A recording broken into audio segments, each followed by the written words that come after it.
Hello guys, welcome to my blog. म चाहिँ हेर्नु बच्चाहरू लिएर पार्कतिर घुम्दैछु। कस्तो राम्रो यो चाहिँ यहाँ वकिङ गर्ने ठाउँ छ जङ्गलभित्र है। यहाँदेखि फेन्स गरेदेखि उता चाहिँ पस्न मिल्दैन, कि परसम्म चाहिँ वकिङ गर्दै गर्दै गर्दै हिँड्न मिल्छ। अनि यस्तो छ यहाँनिर ब्याक क्यामेराबाट यहाँनिर चाहिँ खोल्सी छ, कस्तो राम्रो सरुवा पानी भएको सरर बगिरहेको छ, कस्तो राम्रो छ नि। लैसन खोला छ है, मजाले आनन्दको खोला छ। यस्तो छ,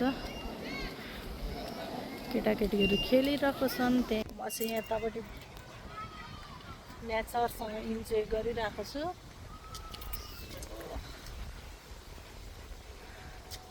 यस्तो छ है, तपाईँहरूलाई पनि मनपर्छ होला, इन्जोय गर्नु होला हेरेर कस्तो लाग्छ।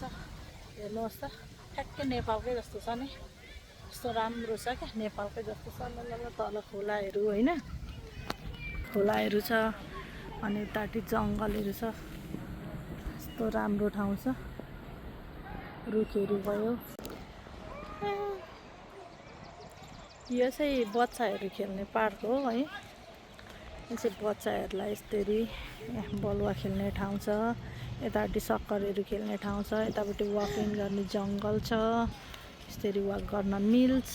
सो तपाईँहरूलाई पनि हेरेर मजा लिनु होला। यहाँ माथि स्विमिङ पुल छ, स्विमिङ गर्नको लागि। यतापट्टि सो पिकनिक आउनेको लागि पिकनिकहरू गर्न राम्रो छ, एकदमै राम्रो ठाउँ छ यो।